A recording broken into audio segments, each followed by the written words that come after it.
Sequential logic circuits are different from combinational logic circuits. The current output depends on both the current and previous values of the inputs, and hence the current or previous outputs too. The fact that a sequential logic circuit can remember the previous values of the inputs forms the basis of memory. So memory is usually formed by feedback from the output back into the input. And the information that is stored in the sequential circuit memory is typically referred to as the state. So if we look at a typical combinational circuit that we've been looking at up to now, you can see we've got various inputs going in into a combinational logic circuit. We've got a single output. Now we know that the output, say Y, is just a function of the inputs A and B. And if you change one of the inputs, the output will update almost instantaneously. There's actually a small propagation delay, so when you change one of the inputs, the output will change a short while afterwards. But effectively, it occurs instantaneously. So you change the input and then the output will update. But with this sequential logic circuit, now we've got our input. And now the output is also fed back around into the input. So inside of this sequential logic circuit, they're still typically made up of logic gates and so on. But now we've just got this addition of this feedback. So now, with a sequential logic circuit, so the output Y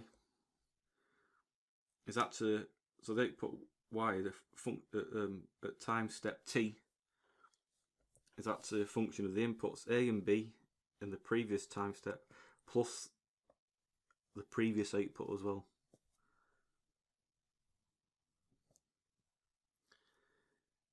So the fact, I just mentioned the output, it depends on time, and means that we need a clock signal. So there's two types of sequential logic circuits. So in one type, we have this clock signal that is applied to the sequential circuit. Now the clock signal is just a periodic waveform of frequency, we call it F. So it's typically a square wave like this, just turns on and off. Each one of these will be equal, obviously. So this would be the period T, and we know that the period of a waveform is given by 1 over the frequency. So the type of sequential logic circuit that has a clock signal is known as a synchronous circuit. And essentially the clock signal keeps all the circuits in, all the sequential circuits in sync. So it's known as a synchronous circuit. So the circuit, in a synchronous circuit, the output only updates on the clock edge. So we're talking about one of these on a clock edge. But the circuit can either be positive triggered or negative edge triggered. Now, if we've got a sequential logic circuit without a clock signal, this is known as an asynchronous circuit. So if we've got with a clock signal is synchronous, and without a clock signal is asynchronous. So look at the two different types of synchronous circuits now. So we've got positive edge triggered circuits and negative edge triggered circuits. So you can see here that now we've got our input and our output. Then we typically have another input for the clock signal. We can see this symbol here, a little triangle, is normally used to signify the clock. And again, you can see on this example here, we've got a little bubble. So for the negative edge triggered, there's a little bubble on the input. That's what we've seen for NOT gates and so on. And then the clock input without that bubble is a positive edge triggered. So inside here, that's the inside, you'll see that the output is also fed back as well. We don't really see that on the when we draw it like this.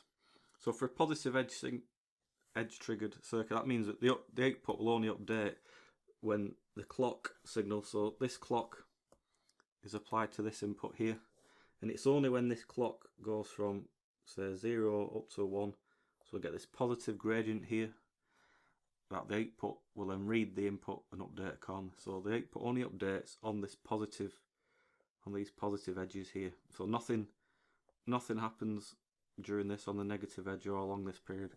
It's only when we get a positive edge that the output will update.